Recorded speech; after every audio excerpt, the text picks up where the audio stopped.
And we're live. Hello, and welcome to Debut Spotlight. Hello, I'm Rachel Barenbaum, author of A Bend in the Stars and the forthcoming Atomic Anna. Today, my guest is Jenna Blum. We are here to celebrate and hear all about her unbelievable debut memoir, Woodrow on the Bench. You see the beautiful picture behind her. Here, I've got another one. This book was Yay. unbelievable. It is so good. It is about a dog, but it's really about so much more. Jenna, thanks for joining me today. Can you tell me what is Woodrow on the Bench about? I'm so excited to be here with you, Rachel, after fangirling on Debut Spotlight since March 2020, you and your sparkle and your lipstick and all the things. So Woodrow on the Bench, which it's so meta because I have like the book and I have a big poster behind me from an event on tour, is about my 14-year-old lab Woodrow, who was diagnosed with congestive heart failure and given only a few weeks to live. And he lasted 7 more months. And I'm convinced that it's because every day and every night I took him to the bench across from our downtown Boston apartment, and we sat there and sat there and sat there. And Woodrow held court because he was this very elegant old black lab who is called the George Clooney of dogs, with an eye for the ladies. And he drew people to us, friends and neighbors and total strangers who formed a community around us and lofted us up and not only prolonged Woodrow's life, but taught me new lessons about how to live. I love that. So, when I sit down and whenever I start to read a memoir, I'm like, well, who is this lady, right? Like, why do I want to be reading this in the first place? So before we dig in, now that you know this book is about this amazing dog and this amazing woman, I'm going to read your bio and talk a little bit about you for a moment. So we are here to celebrate The Mighty Blaze, which you co-founded with Caroline Levitt. Thank you. Thank you. And Jenna Blum is the New York Times and #1 internationally best-selling author of the novels Those Who Save Us, The Storm Chasers, and The Lost Family. And she's CEO of the literary social media marketing company, our very own A Mighty Blaze. She's based in Boston, where she's run fiction workshops for Grub Street writers for more than 20 years. But this is your first memoir. My first memoir. And I'm so glad you said it that way. I started doing this because Jane Roper, who is our Zeitgeist on-air host, and I have been talking for years about writing memoir and how we felt it was like a very Zsa Zsa Gabor thing to do, to write about oneself. And I had never actually aspired to write a memoir. But when I saw Woodrow entering his final chapter, I thought maybe I can help other people who have pets in that phase of life get through that phase and sort of hold their hands and pause. And also, I really wanted to tip my hat to this incredible community that grew up around us and provide this lightning rod for goodwill that all centered around this very old dog. So on the face of it, on the surface, Woodrow on the Bench, right? Life lessons from a wise old dog. And I think a lot of people are picking it up and thinking, oh, this is going to be about a dog who's dying. And, there are some sad parts, but this book is so much more than that. And that is not a reason, right? That is not, for me, that was not the center of the book in so many ways. I was wondering if you could just talk about that. Yeah, absolutely. And I'm seeing some friends from various places, including Sharon Carlson, person who I just met in person in Minnesota, and then here she is again. So we have like super fans in the house. I'm so grateful. Where's Anissa Joy? Like, come on, Anissa, get with the program. Yeah, I'm hoping that Woodrow on the Bench strikes uplifting chords for people as well, because it is about a dog in his final days. It is about loss. It's about coping with grief. And I hope that if you're looking for an ugly cry to give you some good catharsis, which I personally feel like we all need after the last year and a half, like that's why I provide little tissue packs to readers with this book when I'm out on tour. But the fact is too that a lot of the book is really uplifting. It taught me, as I said this time with Woodrow, a lot of lessons about how to live that I had not given myself permission to learn before, like how to ask for help. I don't know about you guys, but I am terrible at asking for help. I come from pioneer stock. Like, to admit that you need help is to admit a weakness. But Woodrow taught me otherwise. He taught me how to accept that help. He taught me how to be present, because I stopped running around so much in my life and spent time with him on a park bench and just learned how to appreciate being in the moment. He taught me to let friends in new ways. So people came and sat with me in my house while he was in his dotage when I was afraid to leave him. And he taught me how to let go. And throughout the whole memoir, when he was teaching me these lessons, there are also really humorous moments as well, because Woodrow's a dog and dogs are inherently funny. And Woodrow especially loved to throw shade at me, even though he was known as the George Clooney of dogs. He was more like George Clooney meets Barack Obama, and also a lab. So he was always starving and never getting enough to eat. And I was never giving him enough attention because he was a dog and that's how they think. So we have sort of a running dialogue in the book, he and I. You do. And it is one of my favorite parts because you have just the best, I call it indogination, right? Your Woodrow voice. I mean, like every dog owner knows what I'm saying, right? We This all is have it. the indogination. So I have to ask, can you give me some? Give me some Woodrow? Yeah. So if Woodrow were on the show, he'd be like, why are the ladies talking about themselves and not about the dog? The dog is not getting enough attention. The dog is starving. The dog needs to go out. Also, the dog should be on the show. Ladies should be on the floor. Like, so basically, that's kind of what that was like. And I know, like, on tour, I've been asked about Woodrow's voice. Excuse me. And it's very, sorry, I've been talking so much. It's very specific to Woodrow. But all dog owners know their dogs have an individual voice. So I'd love to hear this from you, Rach. Like, what does your dog's voice sound like? Yes. So I love this. Let's give you just a minute to recover because I have to say, for those of you listening and watching, Jenna is a machine. She is on book tour right now and she has been going like crazy for the last few weeks, right? Driving literally across the country, meeting just hundreds of fans, stopping in bookstores. She's back in real life and it is so impressive and also so encouraging and uplifting to know that the world is sort of opening up again, right? And you get to be in person. So it's pretty amazing what you're doing. And so I get it why your voice is having trouble. Thank but you. but I love your indogination of Woodrow. I just feel like you really sort of you capture him and I hear it in the book itself. And again, I just want to come back to, and I think that I also pin you down on this in person when I see you and we talk about this book, is I know this book is about Woodrow, but I read it really, it's about Jenna, right? And really, it's about a lot of things that were very heavy and hard that you were dealing with around the same time as Woodrow, right? We have your mom in particular and that loss, and that is also heartbreaking. And so when I read this book, I think it's like, you learn in novel classes or English classes, like really, this is a book about, it's a book about Woodrow, but really this is about. So can you really like talk about what it's really about, your mom, and sort of how that started this whole process too? Yeah, absolutely. Thank you. So my mom passed from breast cancer a few months before I got that fatal heart failure diagnosis for Woodrow. And I just sort of refused. Like, I just said to the universe, I refuse to be that person who loses her mom and her dog in such a short time period. And the universe, of course, doesn't really honor those requests usually, like doesn't really care. But in this case, I was granted more time with Woodrow. But that is one of the personal things that I encoded into the memoir. And I feel as though any memoir about a dog is actually about the people as well, or maybe even more about the people in some ways. Like if you think about Marley and Me, which is about the world's worst dog, and Marley ate wallpaper off the walls and, busted through doors. But it really was about the owner, John Grogan, talking about how he had to be responsible for a dog and then a young marriage and then a family, and how coping with Marley helped him grow in that way. And the memoir about Woodrow, I very much wanted to be about Woodrow. I'm like, this is a book about a dog who's in his final days. I want to honor him. I want to broadcast his personality. And then when I was in revisions, I was telling a couple of our on-air hosts about it, Jenna Payon, who does Lit Chick, and Mark, who is our thoughtful bro. They were sitting with me in my house and I was describing the memoir. And Mark said to me, like, JB, like, hold up one second. Like you said, each chapter is its own lesson. One of the lessons in the middle of the book is you are not invisible, about when you were sitting alone on the bench with Woodrow, wondering who could help you with him, get him in and out of the house, or like, who could you call in the middle of the night? And he's like, I don't understand why you were in this position, because we look at you, we see somebody who has this career and a lot of friends and a really rich, full life, and yet you say you felt very alone. Why is that?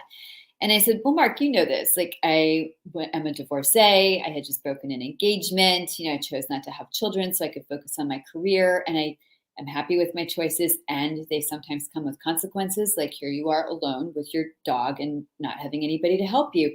And he said, that's what needs to be in the memoir.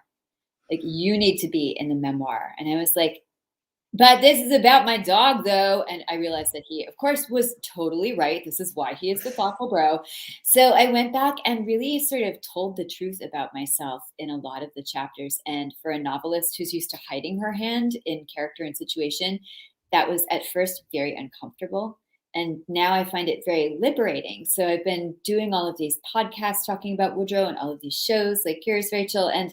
And saying like, this is where I am in my life. And I hope that the book helps other people who made untraditional life choices say, oh, I'm not alone. Okay, I get it. Like, here's some of the good things about that and some of the bad things, and here's how you cope with it. So I hope that it enriches the book a lot. It does. It was very brave. And so I have to tell you, I have to admit that at your book launch, which was such a fun party, the first book launch I've been to in like 2 years, I think we were all super excited. I sort of cornered your agent and I was like, I was so excited that she really wrote about the personal side, right? That she peeled back and I got to see Jenna and your agent was like, yes, yes, right? We were both celebrating that in the corner because, right, I felt like, yes, I was very moved and I'm a dog lover and I loved the parts about Woodrow, but then the way you wrote about your divorce, right? And your loves in the past, it sort of grabbed me in a much more visceral way. I don't know, that might sound a little crazy, but I was like, if anything, those were the pages that I loved the most. So what were the hardest pages to write for you? Thank you. Was it those? Yeah, I mean, some of them, it's really gratifying to hear that. I had two sets of pages that were really hard to write. And otherwise, I will say writing a memoir is much easier for me than writing fiction. Like writing fiction to me is like being a medium where I'm trying to channel imaginary people and situations and beam them down onto paper. And that's hard. But all I had to do here was write what happened as clearly, honestly, engagingly as possible. But one of the things that was really hard were those emotionally vulnerable chapters. And I was saying, like, I am on my own here. How did I get here? You're like, this is not my beautiful house. This is not my beautiful life. And even still, sometimes when I'm listening back to some of my podcasts, I think, who is this woman? Like, she sounds really brave. And she's also in this place where she never thought she would be. And I certainly never wanted to be. And yet here I am. So, and I'm okay with being here. It's a very strange thing to hear. So certainly the emotional vulnerability stuff, what I call showing my underpants, is like definitely that was unnerving to write. And I'm so happy about your response because I worry that readers will read that and just be like, how pathetic, and that is not the response I'm getting. And in fact, what I hear from readers is, this is where I connect the most to you and to the book. So thank you. The other chapter that was hard, and I will tell you guys this, that the last chapter of the book is called Letting Go, when I had to let Woodrow go. And if you're triggered by this, if you are one of the people who says, I cannot read a book in which a dog passes, you can totally read Woodrow on the Bench and skip that last chapter and get everything out of it that I hope you will get. So just skip the chapter called December. But that was a hard chapter for me to write because I had to relive letting my old boy go. And I wrote it in one sitting, like when you film a movie scene in one take.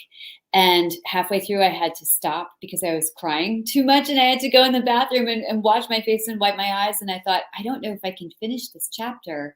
And then I said to myself, but you must, because the reason you're writing this book is to help other people through the situation and show that you came out the other side.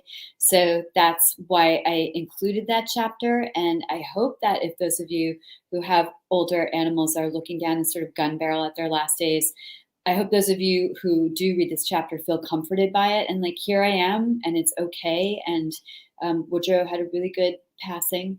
And I think he's happy on the other side. So. Yeah.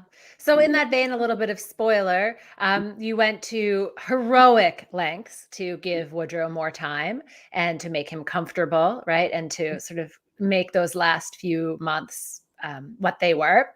And I'm curious to know now you've had a little bit more time to look back on that.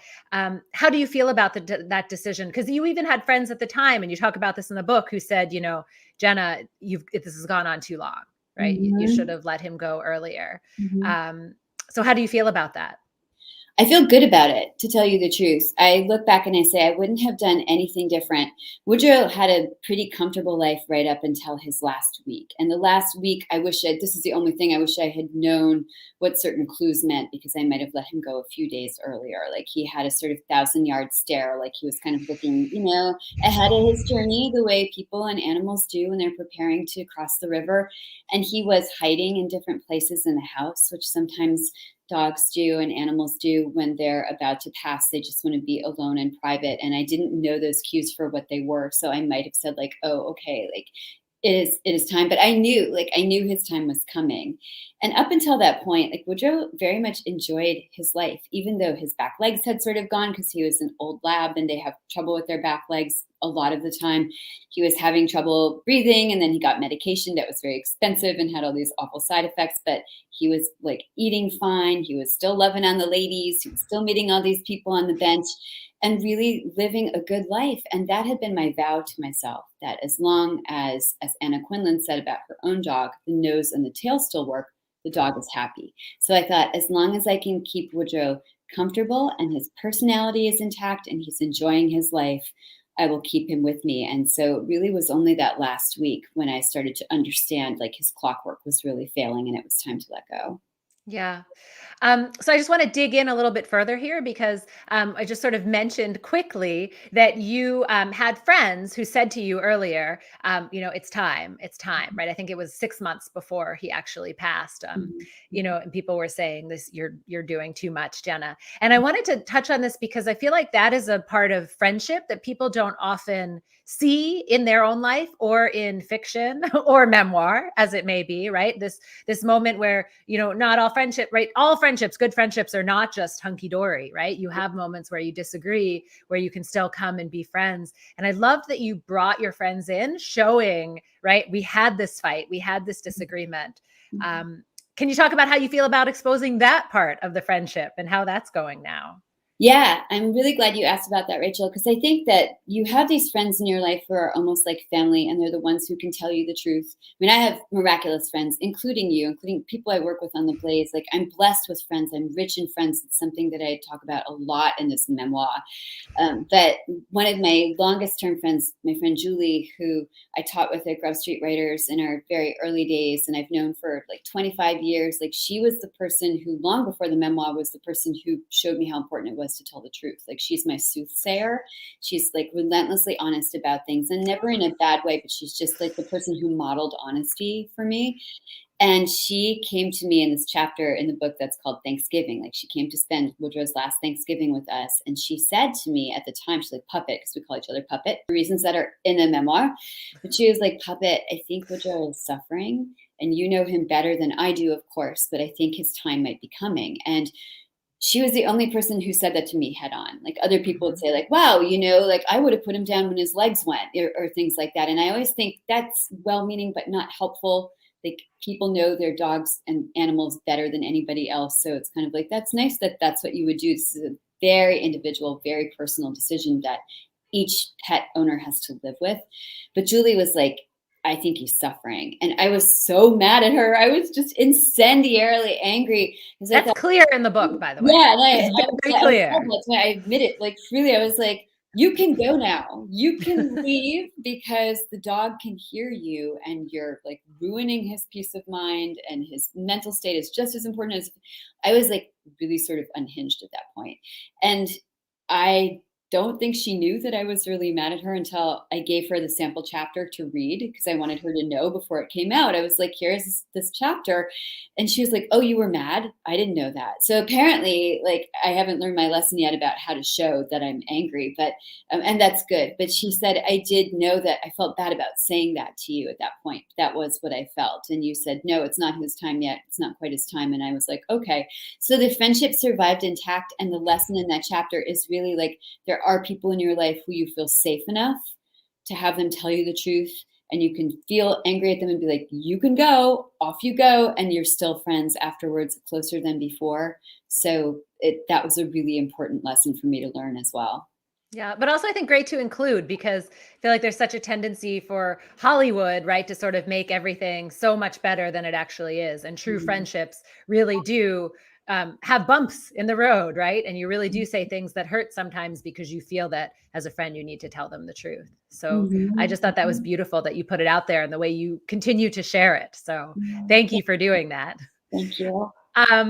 So I just wanted to know, I was curious when I put this down, I was like, I wonder what her favorite part. I mean, I know you loved having Woodrow on the bench, right? And I know, but like, What was your favorite memory of him in that? Like, is it the voice? What do you keep when you think about him the most? Is that question clear? I don't know how to voice Yeah, it. yeah, it's a really good question, and I will just touch base about the bench because people are like, "What bench?" If you haven't read the book yet, and it's Oh, been out only such a short time, but every morning and night, as I said, I would carry Woodrow out to this bench across the street from our apartment, and I mean carry, like he was an 85-pound log in a harness called a help him up harness that gave me more time with him, and I thought that when we were sitting on the bench and like he was holding court, doing his sniffs, you know, pulling in the ladies, like pulling in friends and strangers and neighbors and keeping us company, I would go out there with my iPad and a coffee and think I can get work done on the bench. Oh no, no. Like Woodrow is like a canine tractor beam, and people would come and sit with us, keep us company, bring us food, bring us coffee. Total strangers would sit and tell me their stories about their old dogs and then about their lives. And so it was kind of like Humans of New York, except humans of Boston who love dogs, or humans from like South Dakota who love dogs, or Czechoslovakia, Japan, Pennsylvania. Like people came from everywhere, and I was like, this is absolutely freaking incredible that my old dog is drawing all these people to us. the So Woodrow Effect. it was the Woodrow Effect. Yeah, there's actually in one of the chapters called Jujo Farms, which is one of my favorite memories. I was auditioning a young dog sitter, Casey, to stay with Woodrow, and I made her come sit with me on the bench so she could see the Woodrow Effect. And she's like, "What is that?" And I'm like, "Just wait, young Jedi, you will see." And we had this incredible farm couple from Pennsylvania who were celebrating their 55th wedding anniversary. Sit with us on the bench, like stopped, got pulled in by Woodrow, said, "How old is your dog? Can we pet your dog?" They sat with us, told us about the man having a near death experience. His wife came in, gave him bone broth that they made on their farm, resuscitated him. She was like, "I will send bone broth to you for Woodrow. It will help him live longer. It will help his heart." Then the gentleman read his lady a poem he had written for the occasion of their 55th anniversary. You know, like they spent their time with us. And after they left and went off to their anniversary dinner, Casey, the dog sitter, said, "That was the Woodrow Effect." And I was like, "Welcome to life with Woodrow." Like this is what it's like. So I did have all of these wonderful moments with him, and I included a lot of these miraculous vignettes and encounters that we had. Like that's the point of the book, is just to have all these amazing things land on us. But I think one of my favorite memories with Woodrow, there are two that came to mind when you asked, Rachel, and one is just waking up with him every morning. My current dog, Henry Higgins, does not sleep on the bed. He sleeps in a crate. But Woodrow used to sleep on the bed with me, and I would wake up to this old man dog breath wafting over me in hot waves. His face would be like right here in what I called Lincoln face. It was like a Mount Rushmore sized dog head. And he would be looking at me saying, first of all, "Mamu," because that's what he called me. He's like, "Mamu, something is very wrong. The dog is starving. The dog needs breakfast. Get up, tend to the dog." But he would also say, "I am awake and you are awake, and that means it is a good day." And I really felt like no matter what else happened in the day, just to be able to give my dog that joy of like companionship and structure, and of course bacon, that made it a good day for both of us. So that's one of the abiding memories that I have of him. And the other is taking him swimming for the last time in the Atlantic, which was a gift that our friend Kate gave us and should not have happened. Woodrow could not walk. And yet, because of her kindness, schlepping us to Westport, Massachusetts, to a place with a boat launch, we could carry him out of the car, let him lie in the surf. He had a ball that he was ejecting into the surf that I then had to go fetch. Um, and he did this for hours, and it was so great. And I never thought I would see him in the ocean again. And Kate gave us a great gift. So there are just so many moments of joy like that that I put into the memoir that I hope other people relate to as well. Yeah, I love that.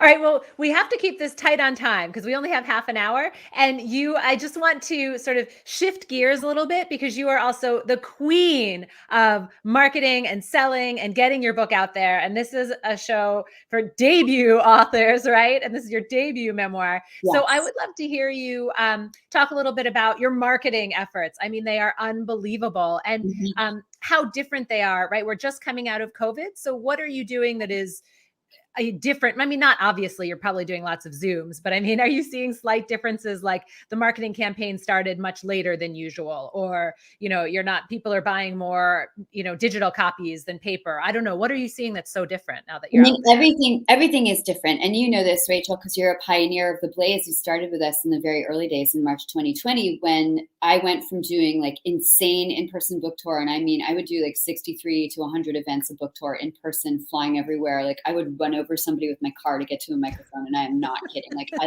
love it. You're not kidding. I am not kidding. I am like the know. Mrs. Maisel of the book circuit. Like, this is my favorite thing to do, is like hold up a mic in front of an audience. And so the Blaze was a great pivot for me and for all of us.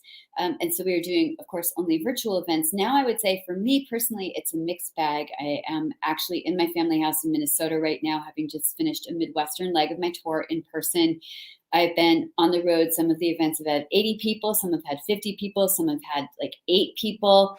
Usually my launch would have been 200 or 300 people. This year it was like maybe 80 people. So I think that people are just starting to poke their noses out of the foxholes and get back into in-person events, but very cautiously, because kids are not all vaccinated yet. And we have winter coming up. We have a Delta variant. So I totally respect people's wish to remain safe. We have this amazing virtual component to our lives now, and we can connect from anywhere on Zoom or on StreamYard on a Mighty Blaze, obvi. So I'm always excited to do those events as well. So it's very much a mixed bag. And what I encourage debuts to do especially is, and I feel like a debut, I am a debut, this is my debut. This is your debut A memoir. debut memoir. Like, it's still weird for me to walk into a bookstore and see the fiction table and I'm like, oh my God, where's my book? They didn't put my book out. What the hell? And I'm like, oh, you're actually nonfiction now, so you can stop. But I encourage debuts and all authors to do everything they can. Yeah, I think that's feel safe doing, like, and this has been my marketing tactic from 2002, is to throw everything at the wall to see what sticks. So if you're comfortable doing virtual, do it. If you're comfortable going out in person, do it. Get a poster, like make it into a t-shirt. I'm putting this on my car when I drive home. I have like QR codes as my cell phone cover. So if somebody says, what's your book about? I can be like, ooh, boop, scan it and find out, you know, and bribe people with shortbread. That's what I do, or, you know, things related to the book. So anything you can do, you should do, because nobody's going to love your book more than you are. So you better get out there and hustle. I love your QR code, by the way. When I saw that for the first time, I was just like, that is genius, because authors get asked that all the time. What's your book about? Oh, and then they say, exactly, scan it now as you're watching, everybody. And I always say, like, you know, they're like, oh, I'll have to remember to buy it. And I stand there and I'm like, you're never going to remember me or the title, right? But you solved that with the QR code. Yes, I love me a good QR code. And I have to say that the gas station pumps from Boston to Milwaukee to Indiana to Minnesota are covered with Woodrow QR code stickers. I don't know how that happened. I don't know, but I love it. Yeah. Oh my God, I love it. So, can you tell me about, then these are 2 questions that I ask every debut author who comes on this show. One, can you talk to me about what was the hardest part about publishing this debut memoir for you? Oh, the hardest part about publishing was really just the time period in which the book came out, because I have an amazing team at HarperCollins. I have a fantastic agent. I have an amazing editor. We have Laura Rossi from The Blaze does my publicity. Also, Catherine Beitner of HarperCollins. Like, they are the creme de la creme of a team, and they have been with me every step of the way. And about 2 weeks before Woodrow's original on sale of October 26th, I got this email from my agent that said, "Don't panic." And I was driving, and I had to pull over, of course. And she said, we're having supply chain issues, and the books are somewhere in the supply chain. And just to be safe, we're going to push back your on sale to November 9th. And I was like, well, what does that mean for my 2,500 events that I have scheduled, and, you know, et cetera. So I think that the hardest thing is just accepting that if you are an author now, you best have some ball bearings in your ankles, because you are going to have to pivot. Life has been shifting very rapidly since March 2020. And we thought this would all maybe be over by now. I personally thought the pandemic would be over by June 2020. It was like me and Trump, like, we knew, you know, it was only going to be like 8 weeks and it was going to be fine. I honestly think now, as somebody who's been doing this professionally as an author and a blazer, that we're going to see the need to pivot for the next 5 years or so as things settle into a new shape. So the hardest thing has been accepting that that is true, but also accepting the gift that this weird time gives us, which is test your resiliency, you know, test your marketing skills, and keep being of good faith. Like, honestly, I will tell you the truth, Rachel, and I have not said this to anybody before, but I am scared. And I am just as worried as anybody that this book that I love so much is not going to reach readers.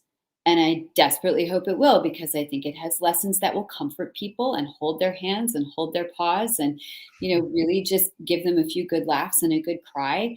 But I don't know what the equal sign is between my efforts and your efforts and the book actually getting into readers' hands and then taking off from there. So anything you can do, those of you who are watching, to help authors you love, buy the books, give them for gifts, buy them now, buy them soon. Please leave reviews for your author friends or the authors you love on Amazon or on Goodreads or on Bookshop. Like, that helps so much, and that will help concretize the equal sign between our love for our book and our love for you and getting that book to you. I love that. I'll accept the one sentence, me and Trump. What? Did Jenna Blum I just mean, say that? a stop clock is right twice a day. You got to give credit where credit's due. We both thought it Oh was going to my, be over by June 2020, and oh no, sir. my God. Sorry about that. All right. So, last question for you is what kind of writing advice do you have for new authors or people trying to get their debut out there or just finish writing, even? Yeah, be of good faith. Faith is the thing that you have when you don't have belief, right? So I don't necessarily believe that my book is going to get out there the way that I want it to, but I have faith that it will, and I'm going to put all my muscle behind that. So if you have something that you wish desperately were true and you don't quite have that thing, have faith that it will happen if you keep rising and grinding. And I think that that is the most important thing I can tell any author, whether it's about marketing or whether it's about writing the book, is that you need grit. Like, you need to keep going when things look bad. We have seen this happen with our Blaze family, with our Grub Street family. Just when people are like, I give up, the book's never going to get published, like Dawn Music on Sesame Street, like, oh, I'll never get it right. Never, never, never. That's usually when it happens, but it's because those people did not give up. So you have to Yes. write well, you have to read well, you have to have facility with language, but most of all, you have to have grit and you have to have faith, and it will happen. I love that. Jenna Blum, you're absolutely amazing. Thank you so much. Thank you so much for your time. For all of you listening and watching, go out and buy the book, Woodrow on the Bench. Buy it now. Don't miss it. And Jenna, may you sell many, many copies. Thank you, Rachel, for your sparkle and beauty.